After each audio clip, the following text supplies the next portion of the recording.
अस्सलाम वालेकुम साथियों, मैं रिफत खुर्शीद गपशप विद रिफत के प्लेटफॉर्म से आज फिर आपके सामने। आज मैं आपके साथ बशीरा की जिंदगी का एक और वाकया शेयर करूंगी। ये बात मुझे जब भी याद आती है तो मेरे जहन में आता है कि वाकई अल्लाह ताला अपने बंदों से बेपनाह मोहब्बत करता है। उसकी मोहब्बत का कोई पैमाना नहीं है, क्योंकि वो जब भी अपनी अनायत करता है, वो जब भी इंसान को किसी चीज से नवाजता है तो उसके गुमान में नहीं होता। हुआ कुछ यूं कि बशीरा दो बहनें थीं। बशीरा की बड़ी बहन का नाम मुख्तारा था और दोनों बहनों की उम्रों में तकरीबन 15 साल का फर्क था। जब बशीरा पैदा हुई तो 1 साल के बाद मुख्तारा की शादी हो गई और वो ब्याह कर हैदराबाद सेटल हो गई। हैदराबाद से लाहौर या उकाड़े जाना ऐसा ही था जैसे पाकिस्तान से अमेरिका जाना था। चुनाचे वो हमेशा यही कहते कि वो ब्याह कर सिंध चली गई है और हम लोग तो पंजाब में हैं। इतना फासला रोज रोज तय करना इतना आसान काम नहीं। बहरहाल शादी के बाद वो हैदराबाद चली गई और बशीरा अपने वालिदैन के साथ हंसी खुशी रहने लगी।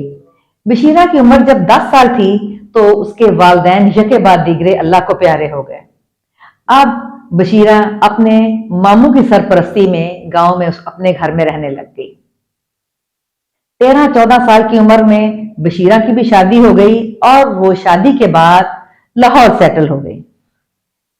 इसके बाद मुख्तारा ने बहुत दफा इरादा किया कि गांव वाले मकान को बेच दिया जाए जिसमें कि उसके मामू और उसका खानदान रहता था, लेकिन वो हमेशा यही कहते थे कि आप लोगों का एक ठिकाना है, तुम्हारे वालिदैन का नाम है, तुम्हारी एक पहचान है, तुम्हें जब तक जरूरत नहीं इस घर को मत बेचा जाए। वक्त का पहिया चलता रहा और तकरीबन 10-12 साल के बाद मुख्तारा के खामन को 2-3 दफा दिल का दौरा पड़ा। उसने उकाड़ा अपने मामू को फोन किया कि मेरा खामन शदीद बीमार है, खुदारा हमारा गांव का घर बेच दीजिए और हमारे उस पैसे को हम दोनों बहनों में बराबर तकसीम करने में मदद कीजिए। अब उसके मामू के बेटों की नीयत खराब हो चुकी थी, सो उन्होंने अब प्रेशर की वजह से इस घर को खुद ही औने पौने दामों खरीदने का इरादा किया। चंद हफ्तों के बाद उन्होंने मुख्तारा से फोन करके कहा कि आपके घर का सौदा हो गया है 8 लाख में, चुनाचे आप आओ और आकर अपने पैसे वसूल करो। मुख्तारा वहां से टिकट कटवा कर उकाड़े की तरफ रवाना हुई। रात को उसने अपनी बहन बशीरा को फोन किया कि पैसे मैंने वसूल कर लिए हैं, मेरे हिस्से में 4 लाख आए हैं और 4 लाख ही तुम्हारे हिस्से में हैं, चुनाचे तुम फौरन रातों रात मेरे पास पहुंचो और अपनी अमानत मुझसे वसूल कर लो। बशीरा बड़ी खुशी खुशी अपने बेटे के साथ मेरी तरफ आई और मुझे कहने लगी, बाजी आज मैं बहुत खुश हूं और परेशान भी। खुशी इस बात की है कि मेरे हिस्से में 4 लाख रुपए आए हैं। बाजी मैंने तो आज तक 40,000 नहीं देखे। पूरा महीना हम काम करते हैं तो कभी 4,000 मेरे पास बच नहीं पाए। बाजी 4 लाख रुपए मेरे पास, मैं इन पैसों को कैसे संभालूंगी। बहरहाल अल्लाह का शुक्र है और परेशान इस बात में हूं कि मैं इतनी बड़ी रकम कैसे उठाकर लाहौर पहुंचूंगी। मेरे पास तो ऐसा कोई इतना बड़ा बैग ही नहीं जिसमें वो तमाम पैसे आ सके। मुझे उसकी मासूमियत और सादगी पे बहुत प्यार आया और मैंने उसको सारी सूरत हाल समझाते हुए एक छोटा सा बैग दिया। मैंने कहा ये 4 लाख इस छोटे से बैग में आ जाएंगे, तुम इनको अपने बगल में दबाकर बआसानी लाहौर आ जाओगी।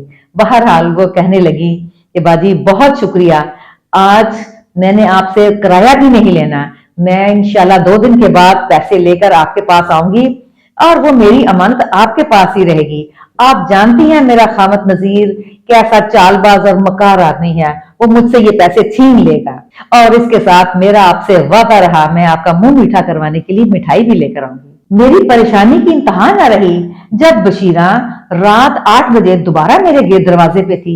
मेरे पूछने पर उसने रोना शुरू कर दिया। वो कहने लगी, बाजी गरीबों के साथ तो अल्लाह भी बहुत ज्यादती कर देते हैं, अल्लाह भी गरीबों की नहीं सुनता। नजीर की झूठी कसम और उसकी ज्यादतियां और उसकी चालाकियां और मेरी गुर्बत और बदनसीबी ये सब मिल जाएं तो वही होना है जो हमारे साथ होता है। जैसे ही मैं गांव पहुंची तो मैंने देखा कि हमारे घर के सामने ईंटों, बजरी, रेत का ढेर पड़ा हुआ था। मुझे बड़ी हैरत हुई कि इन चीजों का यहाँ क्या काम। मैंने अंदर दाखिल होते ही मुख्तारा को आवाज दी। मुख्तारा क्या निकलती, मेरे मामू का बेटा अंदर से निकला और उसने दूर से ही मुझे कहना शुरू कर दिया कि तुम्हारे बहनोई को रात को हार्ट अटैक हुआ है। सो मुख्तारा फौरन रात की ट्रेन से ही वापस अपने घर हैदराबाद की तरफ निकल चुकी है। मैंने उससे अपने पैसों के बारे में पूछा तो वो कहने लगी कि तुम्हारी बहन ने कहा था कि वो पैसे हम अपने पास संभाल कर रख लें क्योंकि तुम्हें अभी इसकी जरूरत नहीं है, और चुनाचे जब उसे जरूरत होगी उसकी जरूरत पड़ने पर उसके पैसे उसे दे दिए जाएं। जबकि हम जानते हैं कि तुम्हारे नजीर के साथ ताल्लुकात अच्छे नहीं हैं। सो हमने वो पैसों का ये सामान खरीदा है क्योंकि मेरी बहन तुम जानती हो मैं अपने बेटे की शादी करना चाहता हूँ। सो मैंने सोचा मैं उसके लिए एक अलग कमरे का बंदोबस्त करूं। तुम्हें जब भी पैसों की जरूरत होगी तुम्हारे पैसे हमारे पास अमानत पड़े हैं, हम उसे फौरन अदा कर देंगे। ये बात सुनकर मेरा दिल तकलीफ से फट गया। मैंने जोर जोर से चिल्लाना शुरू कर दिया। एक गरीब इंसान के पास ऐसी सूरत हाल में बात दुआएं और अल्लाह ताला से वाह वेला करने के अलावा और होता ही क्या है। बहरहाल वो बुरा भला कहती हुई अपने बेटे के साथ दोबारा स्टेशन पर पहुंची और गाड़ी में बैठकर लाहौर मेरी तरफ पहुंच गई। अब वो बहुत दिल बर्दाश्ता थी।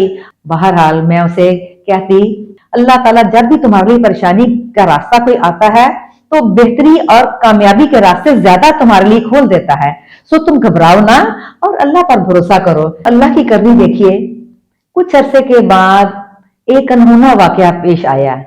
अल्लाह कहता है मैं जब भी कोई काम करना चाहता हूँ मैं सिर्फ कुन कहता हूँ और फयाकुन हो जाता है। मुझे किसी मदद, किसी सहारे, किसी की हेल्प की जरूरत नहीं होती और मुझे कोई भी काम अंजाम तक पहुंचने के लिए एक लम्हा लगता है क्योंकि मैं जब भी किसी को नवाजना चाहता हूं तो इस तरह नवाजता हूं कि उसके गुमान में भी नहीं होता।